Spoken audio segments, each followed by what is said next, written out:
Good morning, everybody. Have a nice day. After a long span, today I would like to take your class. In the last class, you have studied about the digestion in stomach. देखिए, हमने पिछली कक्षा में आपको आमाशय में पाचन किस प्रकार से होता है, आमाशय में किस भोज्य पदार्थ का पाचन होता है, इस पर आपसे हमने चर्चा की। आज जो हम आपसे बात करेंगे वो छोटे आंत में पाचन किस प्रकार से होता है। ठीक है, तो छोटे आंत में पाचन के बारे में हम आपसे चर्चा करेंगे।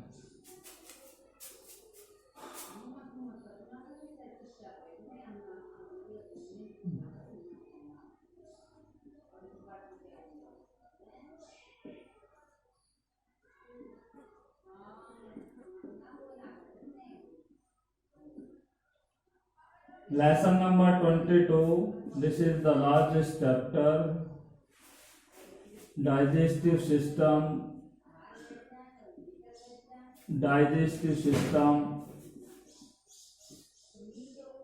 of human. मानव का पाचन तंत्र। आज का हमारा टॉपिक है डाइजेशन इन intestine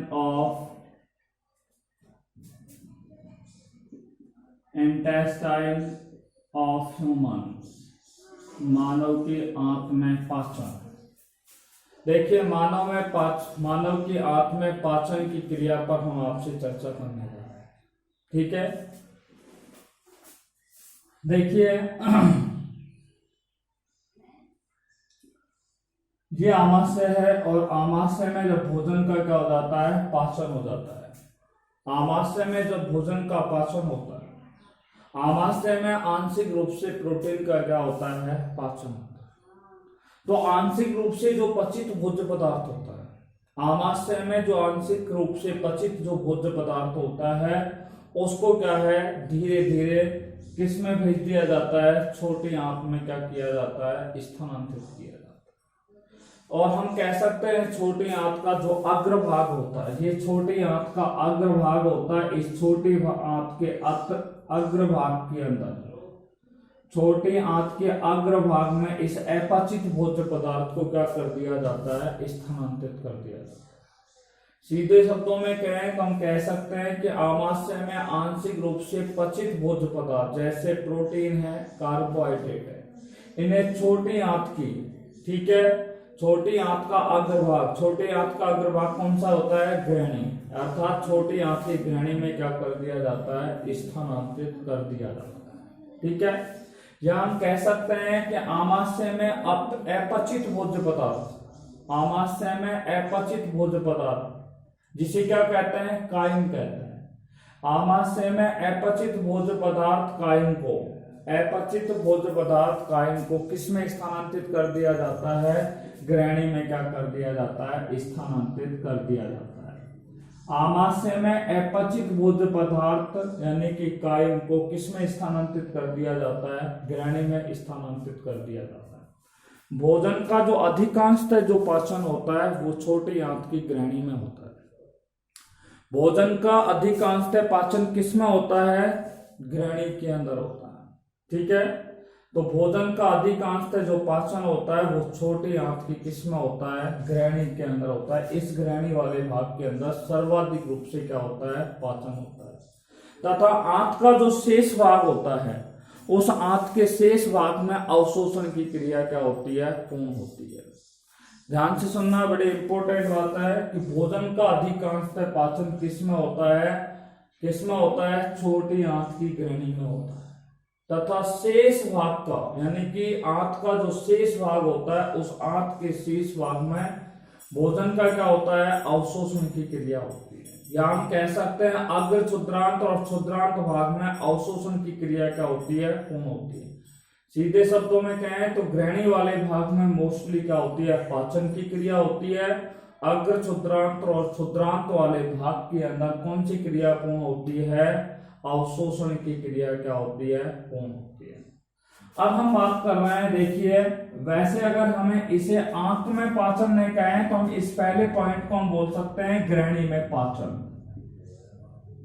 ग्रहणी में पाचन, बात समझ में आ रही है? यानी कि हम यहाँ पर जो बात करने जा रहे हैं वो ग्रहणी में किस प्रकार से, ग्रहणी वाला रीजन है, ठीक है, जिसकी संरचना कैसी होती है, यू के समान होती है, ये यू के आकार की संरचना होती है। तो इस ग्रहणी में पाचन पर हम बात कर रहे हैं, ठीक है। या ये ग्रहणी किसका भाग है, छोटी आंत का ही क्या होता है, एक भाग होता है। तो मानव की ग्रहणी के अंदर क्या पाई जाती है, ये कौन सी कोशिकाएं पाई जाती है, ब्रूनर की कोशिकाएं पाई जाती है। मानव की ग्रहणी के अंदर कौन सी कोशिकाएं पाई जाती है, ब्रूनर सेल्स पाई जाती है, ब्रूनर ग्रंथियां पाई जाती है, सॉरी। तो मानव की ग्रहणी में कौन सी ग्रंथियां पाई जाती है, ब्रूनर ग्रंथियां पाई जाती है। और इन ब्रूनर ग्रंथियों के द्वारा श्लेष्मा का अधिक मात्रा में स्रावन होता है। इन ब्रूनर ग्रंथियों के द्वारा श्लेष्मा का अधिक मात्रा में क्या होता है, स्रावन होता है, ठीक है। Mucus is secreted more in duodenum, ठीक है। ग्रहणी के अंदर श्लेष्मा की मात्रा का अधिक क्या होता है, स्रावन होता है। श्लेष्मा के अलावा ब्रूनर ग्रंथियों के द्वारा क्या है, एक क्षारीय पदार्थ भी क्या होता है, स्रावित होता है, जिसको हम बोलते हैं बाइकार्बोनेट। या हम कह सकते हैं ब्रूनर ग्रंथियों के द्वारा श्लेष्मा और बाइकार्बोनेट्स का क्या होता है, स्रावन होता है, ठीक है। ब्रूनर ग्रंथियां जो होती हैं वो एंजाइम रहित होती हैं और इनके द्वारा श्लेष्मा और क्षारीय पदार्थ के रूप में बाइकार्बोनेट का क्या होता है, स्राव होता है, ठीक है।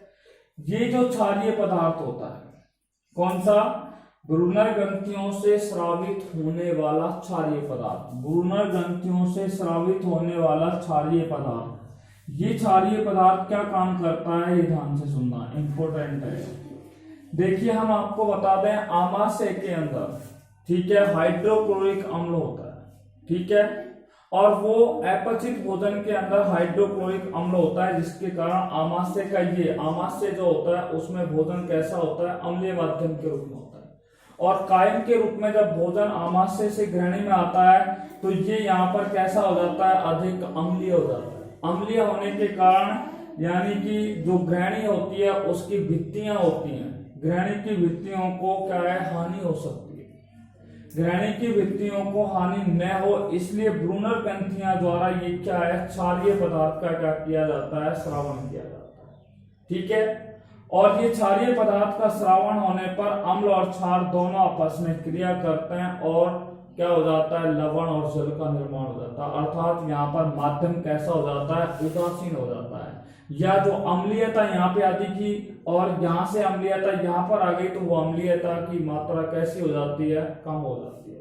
अर्थात हम कह सकते हैं कि यह जो क्षारीय पदार्थ होता है, यानी कि ब्रूनर ग्रंथियों के द्वारा जो स्रावित क्षारीय तरल पदार्थ होता है, वो ग्रहणी की भित्ति की अम्लीय जठर रसों से क्या करती है, सुरक्षा करने का कार्य करती है। अम्लीय जठर रसों से सुरक्षा करने का क्या करती है, कार्य करता है। ग्रहणी की जो भित्तियां होती हैं उन भित्तियों की किससे सुरक्षा करती है, अम्लीय जठर रस। अम्लीय जठर रस कहां से आए, आमाशय से ग्रहणी में आए, तो उस अम्लीय जठर रसों से ग्रहणी की भित्तियों की क्या करता है, सुरक्षा करता है। कौन करता है, ब्रूनर ग्रंथियों से स्रावित होने वाला क्षारीय पदार्थ होता है। आपको बता दें हम यहाँ पर ग्रहणी पे चर्चा करने जा रहे हैं, तो आप देखिए ये इस तरीके की संरचना आपको हम दिखा रहे हैं, ठीक है।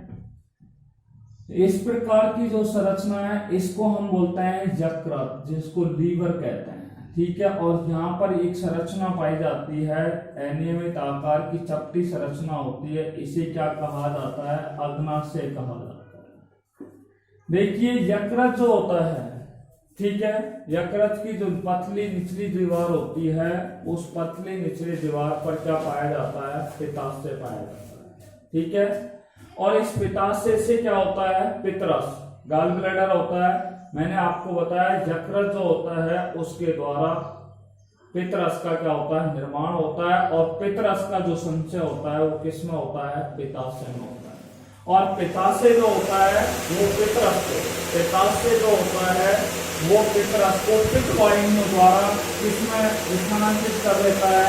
ग्रहणी के अंदर क्या कर देता है? छोड़ देता है, ठीक है।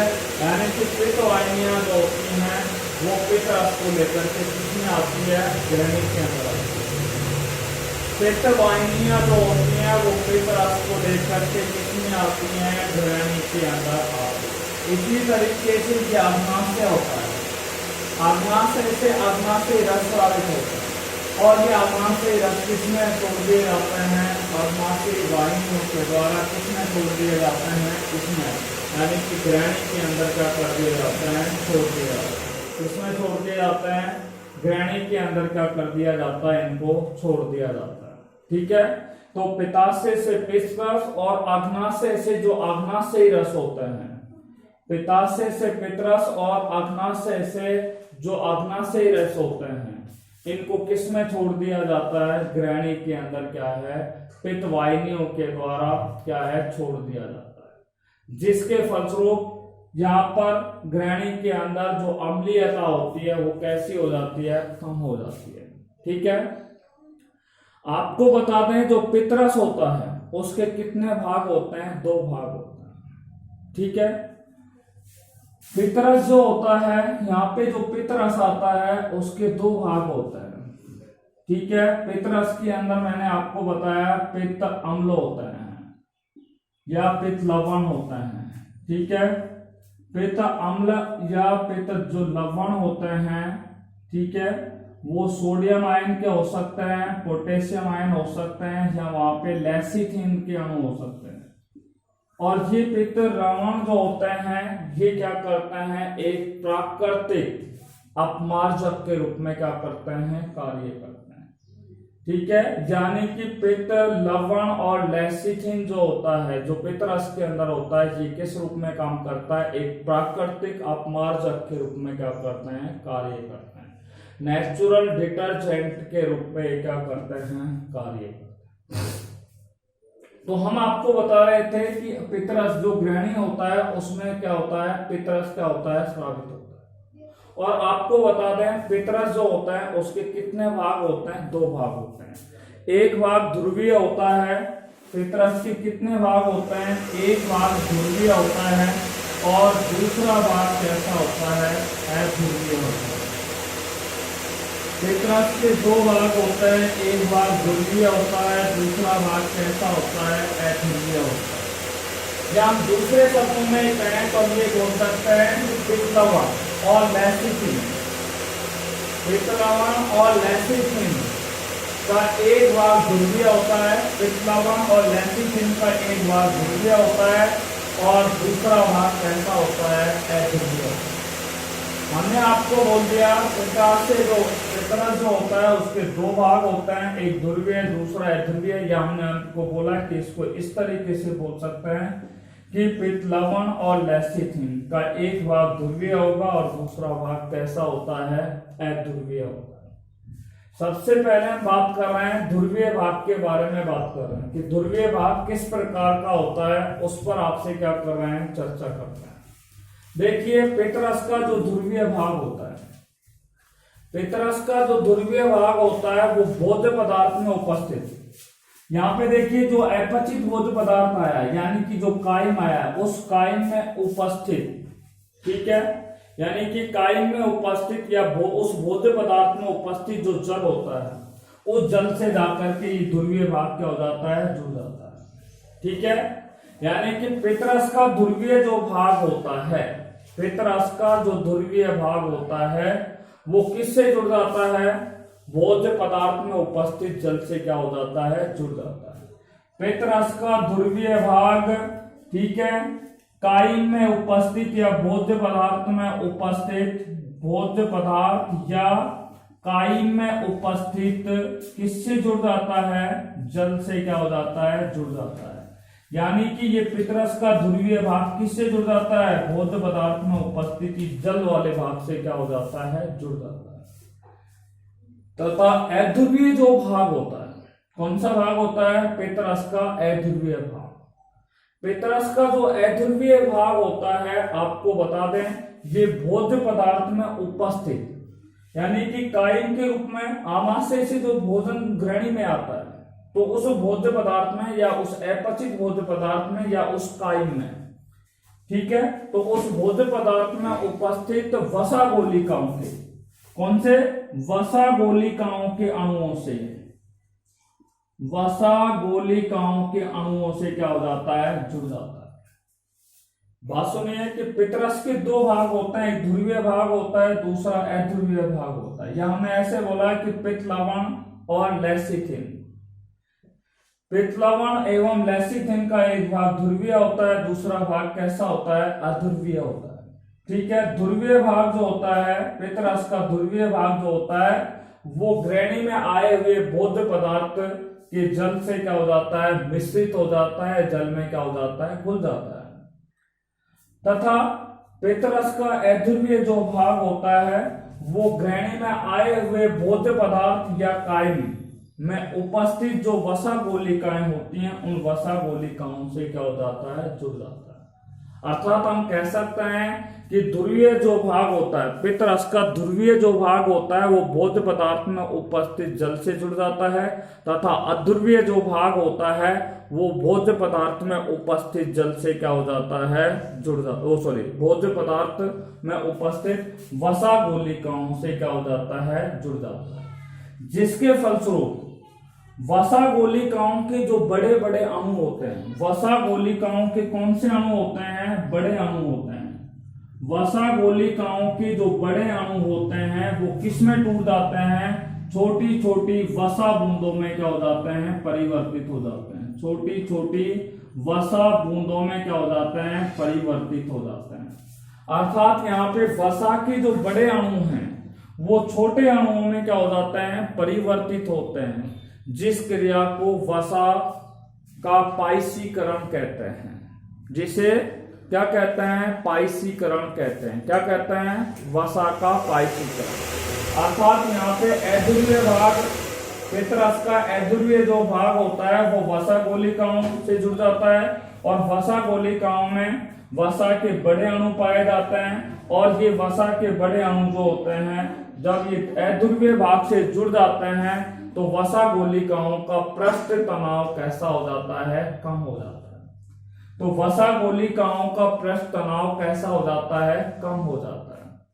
ध्यान से सुनना। हो सकता है आपके नोट्स में कई बार हमने कई अपर क्लास के हिसाब से लिख दिया हो कि पृष्ठ तनाव अधिक हो जाता है, तो उसको क्या कर लेना, आपकी सिलेबस के अनुसार कैसा हो जाएगा? कम हो जाएगा। तो वसा गोलिकाओं का जो पृष्ठ तनाव होता है, सरफेस टेंशन होती है, पृष्ठ तनाव जो होता है, वो कैसा हो जाता है? कम हो जाता है, जिसके फलस्वरूप वसा के जो बड़े अणु होते हैं, वो वसा की छोटी छोटी बूंदों में परिवर्तित हो जाते हैं, जिस क्रिया को कौन सी क्रिया कहते हैं? वसा का पाइसीकरण कहा जाता है।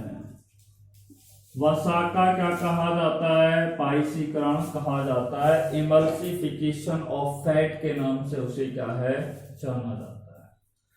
आपको हम पाइसीकरण की, वसा का पाइसीकरण की परिभाषा दे रहे हैं। आपसे पूछा जाए कि वसा का पाइसीकरण क्या है, ठीक है, हम लिखेंगे जब वसा गोलिकाएं, ठीक है, जब वसा गोलिकाएं किससे क्रिया करती हैं? पितरस से संयोग करती है।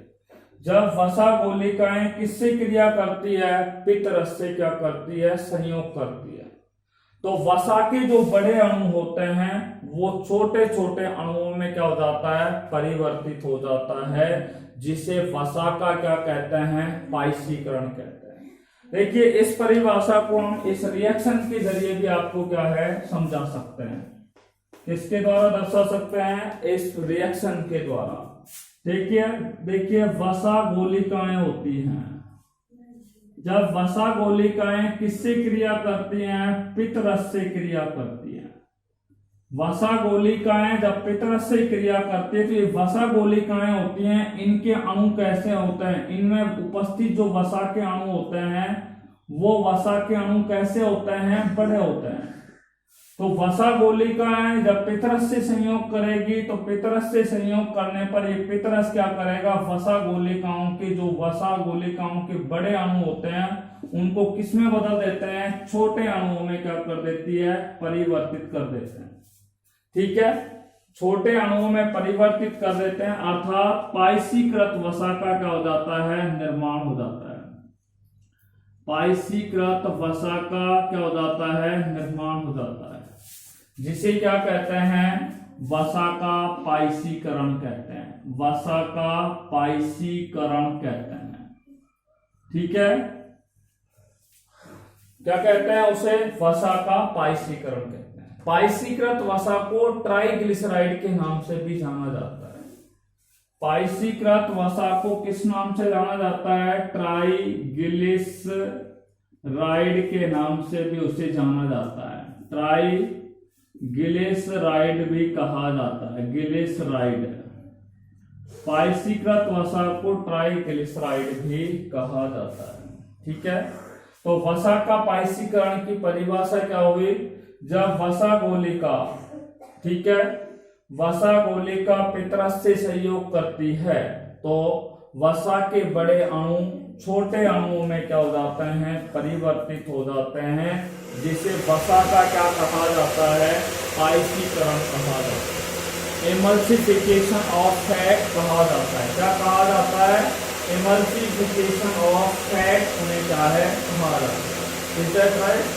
देखिए हम आपको बता दें, पाइसीकृत जो वसा होती है, इस पाइसीकृत वसा पर एंजाइम जो होते हैं वो बहुत तेजी से क्या करते हैं? क्रिया करते हैं। पाइसीकृत वसा पर एंजाइम जो होते हैं वो तेजी से क्या करते हैं? क्रिया करते हैं। ठीक है, कैसे क्रिया करते हैं? पाइसीकृत वसा का जब निर्माण हो जाता है तो इस पाइसीकृत वसा पर जो एंजाइम होते हैं, विभिन्न प्रकार के पाचक एंजाइम, वो बहुत ही तेजी से इन पर क्या करते हैं? क्रिया करते हैं। ठीक है जी। तो यहाँ पे आपने देखा कि यकृत जो है उस यकृत के अंदर पित्ताशय है और पित्ताशय से पित्तवाहिनी आकर के किसमें खुल गई? ग्रहणी वाले भाग में खुल गई। और ग्रहणी में क्या है कि भोज्य पदार्थ, एकत्रित भोज्य पदार्थ जो काइन के रूप में यहाँ पर आया है।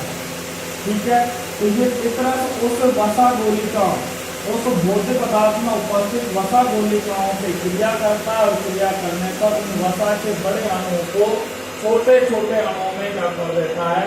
परिवर्तित कर देता है, जैसे वसा का क्या कहते हैं? पाइसीकरण। तो यहाँ पर आपको पता है पित्ताशय का रोल क्या हो गया है? समाप्त होता है। यानी कि यकृत के अंदर पित्ताशय होता है, पित्ताशय में जो पित्तरस होता है वो क्या होता है? संकुचित होता है। ठीक है, पित्तरस जो होता है वो एक क्षारीय पदार्थ होता है। पित्तरस कैसा होता है? एक क्षारीय पदार्थ होता है, आपको होता है। इसके पश्चात क्या होता है कि अग्नाशय होता है। क्या होता है? अग्नाशय। अग्नाशय से क्या होता है? अग्नाशयी रस क्या होता है? स्रावित होता है। अग्नाशय से अग्नाशयी रस क्या होता है? स्रावित होता है।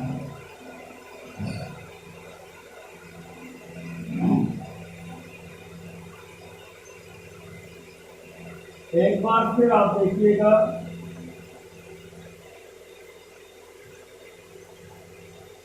ये अग्नाशय है और अग्नाशय से क्या स्रावित होता है? पैनक्रियाज बोलते हैं इसको इंग्लिश में, pancreas.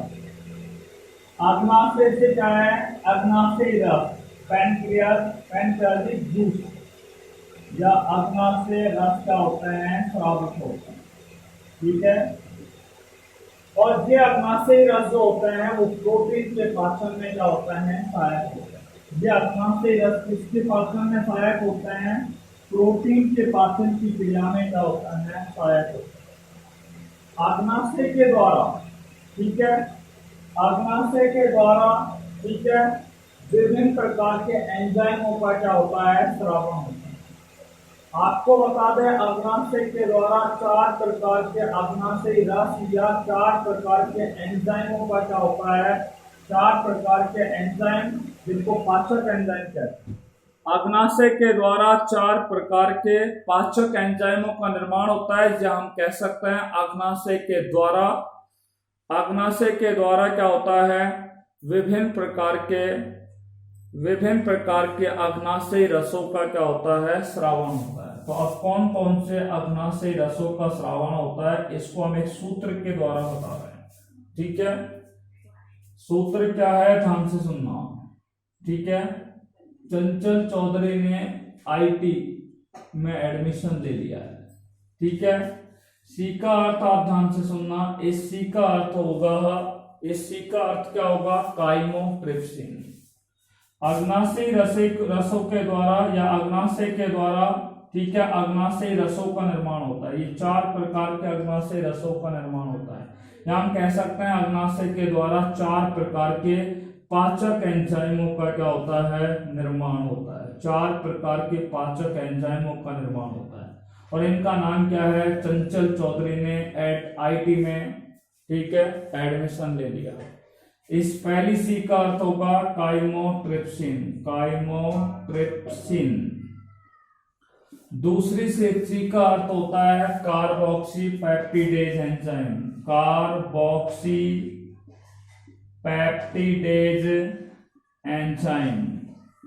Chymotrypsin enzyme, carboxypeptidase enzyme. I4 illustrate enzyme. T4 आप ध्यान से सुनना, ट्रिप्सिनोजन एंजाइम, यानी कि फिलहाल आप इसको ट्रिप्सिन एंजाइम के नाम से याद रखिए। तो chymotrypsin, carboxypeptidase enzyme, illustrate enzyme और ट्रिप्सिन एंजाइमों का क्या होता है, निर्माण होता है। ठीक है, ये चारों अग्नाशय के द्वारा, ये चारों पाचक एंजाइमों का निर्माण किसके द्वारा होता है, अग्नाशय के द्वारा होता है। ठीक है, ये सभी एंजाइम कैसी अवस्था में होते हैं, निष्क्रिय होते हैं, इनएक्टिव फॉर्म में होते हैं। ये सभी एंजाइम कैसे होते हैं, निष्क्रिय रूप में क्या है, पाए जाते हैं। किस रूप में पाए जाते हैं, निष्क्रिय रूप में क्या है, पाए जाते हैं। ठीक है, या हम कह सकते हैं अग्नाशय के अंदर या अग्नाशय के द्वारा ये चारों पाचक एंजाइम निष्क्रिय रूप में क्या होते हैं, स्रावित होते हैं। देखिए, मानव की जो आंत है, ये क्या है, ग्रहणी है, ये आंत का ही भाग है, और इसी आंत के द्वारा एक एंजाइम का क्या होता है, श्रावण होता है। मानव की आंत के अंदर एक एंजाइम का श्रावण होता है, जिसका नाम होता है एंट्रोकाइनेज एंजाइम।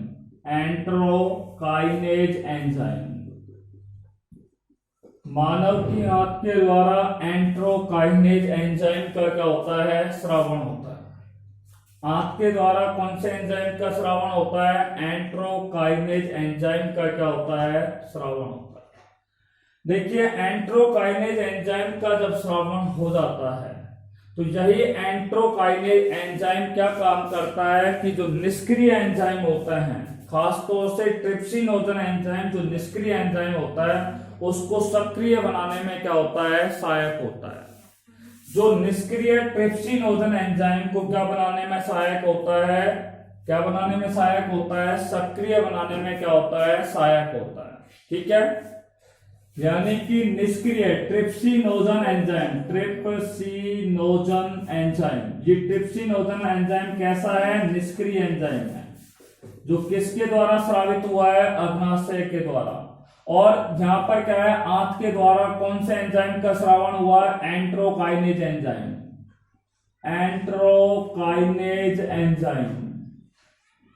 ठीक है, तो ये ट्रिप्सिनोजन एंजाइम जो निष्क्रिय अवस्था में होता है, ये आंत में उपस्थित एंट्रोकाइनेज एंजाइम से क्या करता है, क्रिया करता है, जिसके फलस्वरूप ट्रिप्सिनोजन निष्क्रिय एंजाइम एक सक्रिय ट्रिप्सिन एंजाइम में क्या हो जाता है, परिवर्तित हो जाता है।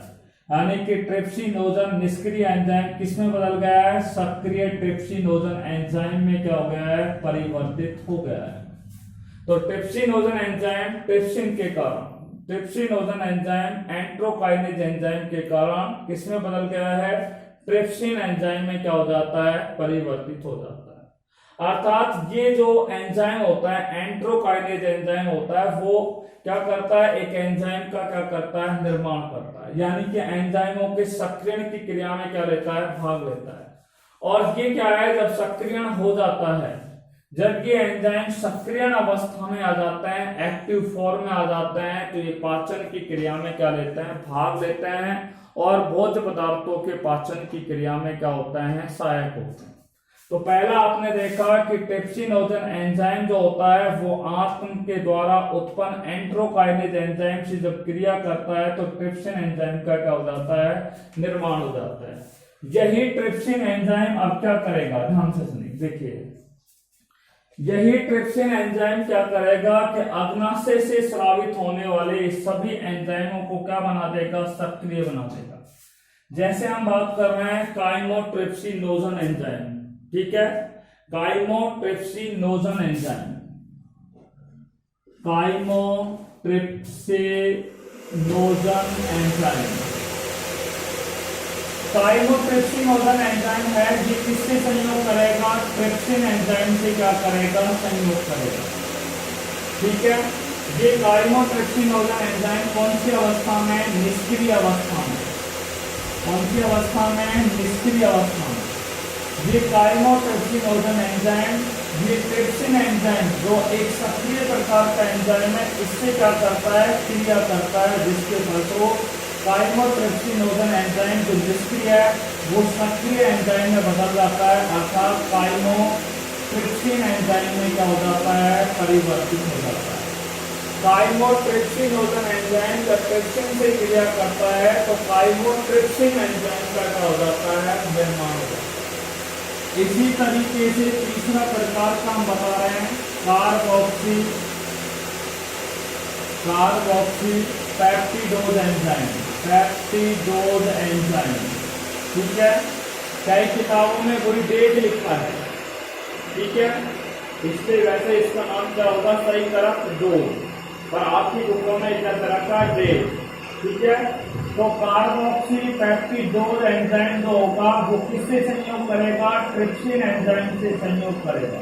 ट्रिप्सिन एंजाइम एक सक्रिय एंजाइम है और जब एक सक्रिय एंजाइम इस निष्क्रिय एंजाइम से क्रिया करता है तो कार्बोक्सी पेप्टिडोज एंजाइम जो होता है, कार्बोक्सी पेप्टिडोज एंजाइम जो होता है वो किसमें बदल जाता है, कार्बोक्सी पेप्टिडेज एंजाइम में बदल जाता है।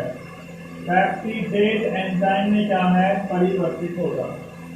कार्बोक्सी पेप्टिडोज एंजाइम जब सक्रिय एंजाइम से क्रिया करता है, सक्रिय एंजाइम कौन सा, ट्रिप्सिन एंजाइम से क्रिया करता है, तो निष्क्रिय carboxypeptidase enzyme carboxypeptidase enzyme में क्या हो जाता है, चेंज हो जाता है। देखिए चौथा हम आपको बता रहे हैं, ये है आपका इलास्ट्रेट्स एंजाइम। देखिए एक एंजाइम होता है जिसका नाम है प्रो इलास्ट्रेट्स एंजाइम। ये प्रो इलास्ट्रेट एंजाइम अग्नाशय के द्वारा स्रावित होता है और ये कैसा होता है, निष्क्रिय अवस्था में होता है। ये प्रो इलास्ट्रेट एंजाइम जब ट्रिप्सिन एंजाइम से क्या करता है, संयोग करता है, तो संयोग करने पर इलास्ट्रेट एंजाइम का क्या हो जाता है, इलास्ट्रेट एंजाइम का क्या हो जाता है, निर्माण हो जाता है। ये एंजाइम कैसा होता है, सक्रिय अवस्था में होता है। कैसी अवस्था में होता है, सक्रिय अवस्था में होता है। अब हम आपको बता दें कि अग्नाशय के द्वारा ये एंजाइम क्या है, स्रावित हुए, जो निष्क्रिय अवस्था में थे। इन एंजाइमों को आंत के द्वारा स्रावित होने वाले एंट्रोकाइनेज एंजाइम ने क्या है, ट्रिप्सिन एंजाइम का निर्माण किया और ये ट्रिप्सिन एंजाइम क्या करते हैं, अग्नाशय के द्वारा स्रावित होने वाले सभी एंजाइमों को क्या कर देता है, सक्रिय बना देता है। ये सभी एंजाइम क्या बन गए हैं, सक्रिय बन गए हैं। और जब ये एंजाइम सक्रिय अवस्था में आ जाते हैं तो ये अब भोजन का क्या करते हैं, पाचन करने में सहायक होते हैं। मैंने आपको बोला था अग्नाशय के द्वारा अग्नाशय रसों का स्रावण होता है, जो प्रोटीन के पाचन की क्रिया में क्या होते हैं, सहायक होता है, ठीक है। तो अब हम आपको बात कर रहे हैं यहाँ पे कि अग्नाशय के द्वारा, देखिए ये आप देख रहे हैं, ये आपकी क्या है, ग्रहणी है, ये क्या है, अग्नाशय, और अग्नाशय से अग्नाशय रस क्या होते हैं, स्रावित होते हैं। अग्नाशय से अग्नाशय रस क्या होते हैं, स्रावित होते हैं। Is it clear? देखिए अब हम यहाँ पे बात कर रहे हैं कि यहाँ पे पाचन किस प्रकार से होता है, किस भोज्य पदार्थ का पाचन किस रूप में होता है। देखिए आप लोग पढ़ के आ चुके हो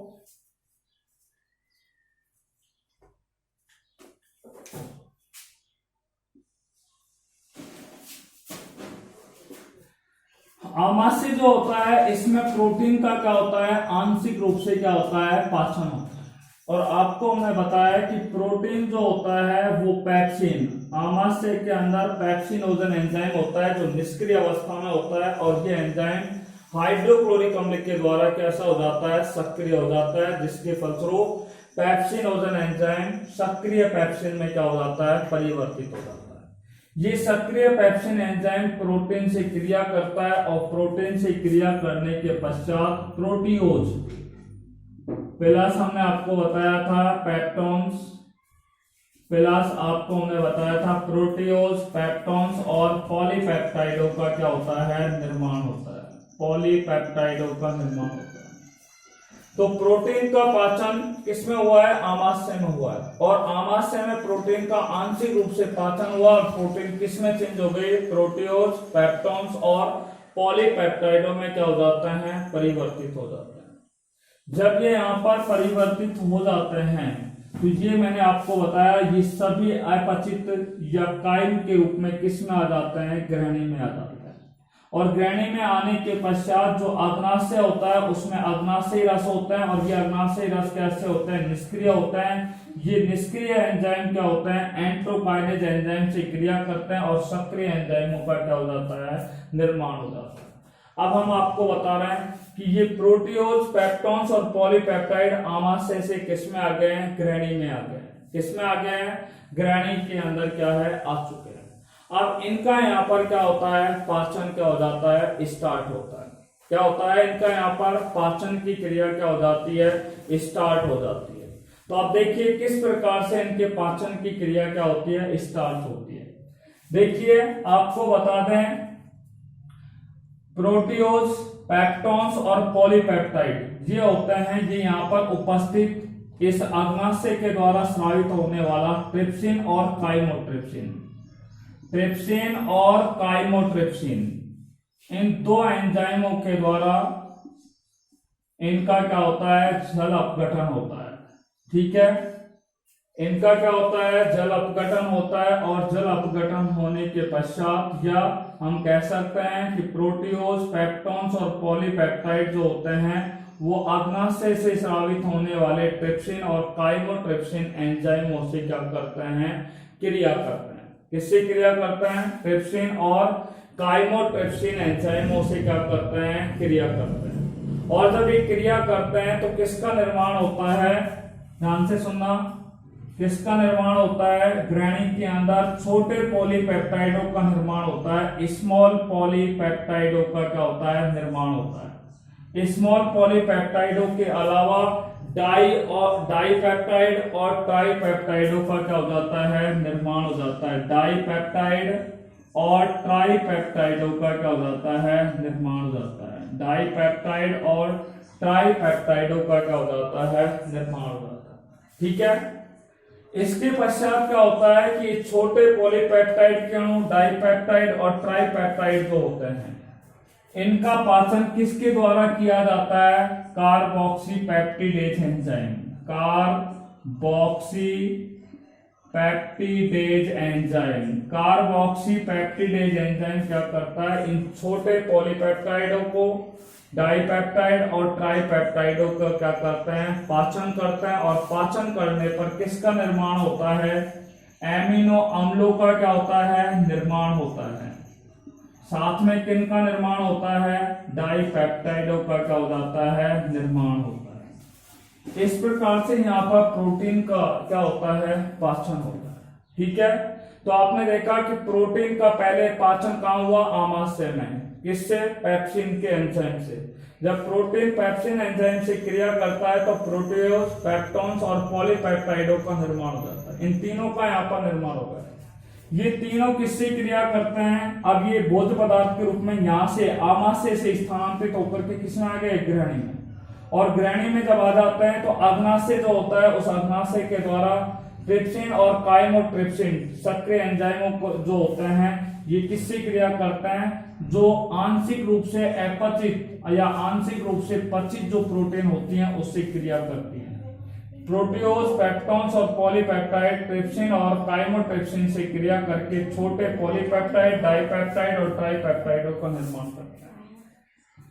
तत्पश्चात इसी अग्नाशय के द्वारा कार्बोक्सीपेप्टिडेज एंजाइम के द्वारा इन छोटे बहुलकों को डाइपेप्टाइड और ट्राइपेप्टाइडों को एमिनो अम्ल और डाइपेप्टाइडों में क्या कर दिया जाता है? परिवर्तित कर दिया जाता है।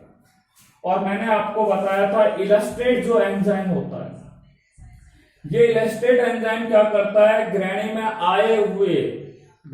आए हुए जो इलस्ट्रेट तंतु होते हैं, इलस्ट्रेट फाइबर होते हैं, या हम कह सकते हैं कि इलस्ट्रेट जो एंजाइम होते हैं, इन एंजाइमों की सहायता से भोजन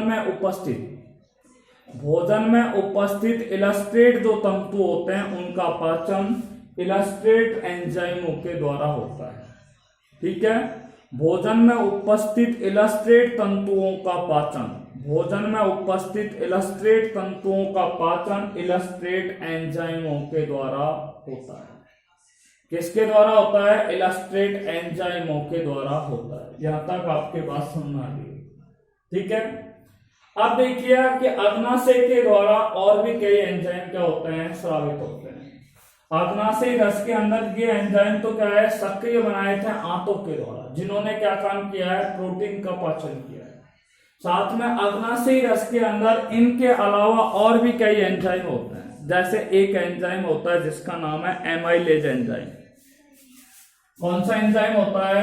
एमाइलेज एंजाइम। तो अग्नाशय एमाइलेज एंजाइम पर हम आपसे बात करने जा रहे हैं। तो अग्नाशय के द्वारा एक बार फिर आपको डायग्राम के जरिए आपको ले चल रहे हैं यहाँ पे इस तरीके से। ये आपका हो गया अग्नाशय, और इस अग्नाशय के द्वारा एमाइलेज या एमिलेज, आपकी किताबों में एमिलेज भी लिखा होगा। ठीक है, एमिलेज या एमाइलेज भी बोल देते हैं इसको। ठीक है, तो अग्नाशय के द्वारा क्या होता है? इसलिए एमिलेज ही आपको याद रखना है, एमाइलेज नहीं। ठीक है, तो अग्नाशय के द्वारा ये एमिलेज एंजाइम का क्या होता है? श्रावण होता है। किसका श्रावण होता है? एमिलेज एंजाइम का क्या होता है? श्रावण होता है। ठीक है, तो ये एमिलेज एंजाइम क्या काम करता है कि ग्रहणी में जो अपचित रूप में क्या है? स्टार्च है, ठीक है, या ग्लाइकोजन है या कार्बोहाइड्रेट है किसी भी प्रकार का, तो उनका क्या करता है? ये पाचन करने का क्या करता है? कार्य करता है, उनका जल अपघटन करता है और उन्हें माल्टोज और किस में परिवर्तित कर देता है? उनका परिवर्तन ओलिगोसैकेराइड में क्या है? कर देता है। ठीक है, इसको अगर हम रासायनिक केमिकल रिएक्शन के द्वारा दर्शाएं तो देखिए आमाशय से जो अपचित भोज्य पदार्थ है, ठीक है, यानी कि खास तौर से जो कार्बोहाइड्रेट है, वो कार्बोहाइड्रेट आमाशय से किस में आ गया है? ग्रहणी में आ गया है। तो ग्रहणी में जब आ जाता है तो अग्नाशय के द्वारा एक एंजाइम स्रावित होता है जिसका नाम है एमिलेज एंजाइम। ठीक है, तो आप देखिए स्टार्च या ग्लाइकोजन या कोई अन्य प्रकार का क्या हो सकता है? कार्बोहाइड्रेट हो सकता है, कोई भी प्रकार का कार्बोहाइड्रेट होगा। ठीक है, ये किससे क्रिया करेगा? अग्नाशय से स्रावित होने वाला एमिलेज एंजाइम से क्या करेगा? क्रिया करेगा।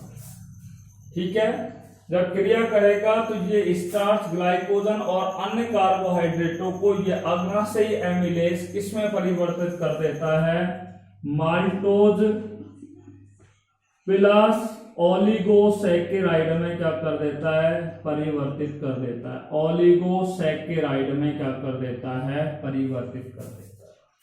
देखिए एमाइलेज एक ऐसा शक्तिशाली एंजाइम होता है, एमाइलेज एक ऐसा शक्तिशाली एंजाइम होता है जो ग्रहणी में समस्त स्टार्च को एमिलेज एक ऐसा शक्तिशाली एंजाइम होता है जो ग्रहणी में आए हुए समस्त स्टार्च को आधे घंटे में क्या कर देता है, पचा देता है। ठीक है, समस्त एंजाइमों को कितनी देर में पचा देता है, आधे घंटे के अंदर क्या कर देता है, पचा देता है।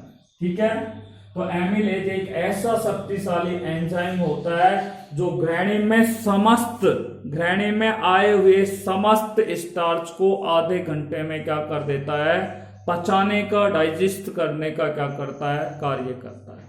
यानी कि आधे घंटे में समस्त स्टार्च को क्या कर देता है, पचा देता है। देखिए, अग्नाशय रस के रूप में या अग्नाशय एंजाइम के रूप में आपको बता देता हूं, एक और एंजाइम और स्रावित होता है जिसका नाम है लाइपेज एंजाइम। तो अग्नाशय लाइपेज एंजाइम पे हम बात कर रहे हैं। ठीक है, अग्नाशय लाइपेज जो एंजाइम होता है, ठीक है, यानी कि अग्नाशय रस में लाइपेज एंजाइम पाया जाता है और इसकी मात्रा क्या होती है, बहुत ज्यादा होती है। ठीक है, जो भोजन में उपस्थित जो क्या है, पाइसीकृत, अभी आपने देखा कि पाइसीकृत जो वसा होती है, उस पाइसीकृत वसा से ये लाइपेज एंजाइम क्रिया करता है और क्रिया करने के पश्चात उसे तुरंत क्या कर देता है, उसे पचा देता है। ठीक है, यानी कि लाइपेज एंजाइम जो होता है वो अग्नाशय रस होता है।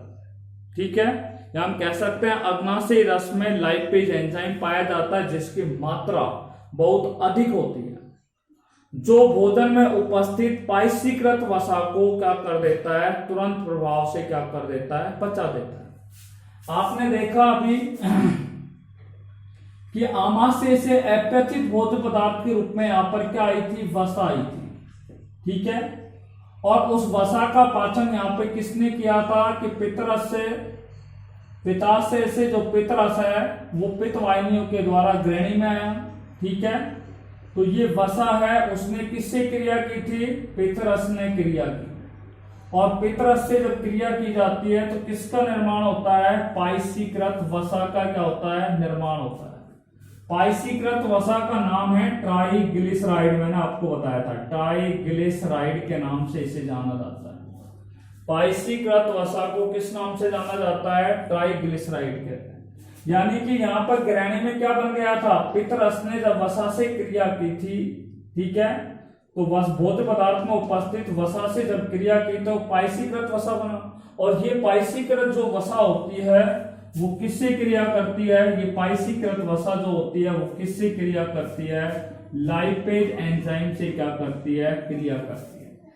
अग्नाशय लाइपेज एंजाइम से जब पाइसीकृत वसा क्रिया करता है, ठीक है, अर्थात इनका यहाँ पे जल अपघटन होता है और जल अपघटन होने पर ट्राइग्लिसराइड जो होते हैं वो वसीय अम्लों में और ग्लिसरॉल के अंदर क्या हो जाता है, परिवर्तित हो जाता है।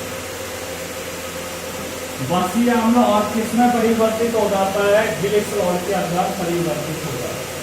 यहाँ पे हमने बोला कि अग्नाशय जो होता है इसके द्वारा कार्बोहाइड्रेट का भी पाचन हो रहा है, प्रोटीन का भी पाचन हो रहा है और खास तौर से किसका हो रहा है, यहाँ पे वसाओं का भी पाचन करने में क्या होता है, अग्नाशय से स्रावित होने वाले अग्नाशय रसों के द्वारा किया जाता है। अर्थात अग्नाशय से स्रावित होने वाले अग्नाशय रस होते हैं वो कार्बोहाइड्रेट, प्रोटीन और वसा के पाचन में सहायक होते हैं। ठीक है, इसलिए मैंने आपको बोला कि ज्यादातर प्रोटीन के पाचन में सहायक होते हैं, परंतु अग्नाशय जो रस होते हैं उनमें मैंने आपको प्रोटीन पे पहले से बात कर ली।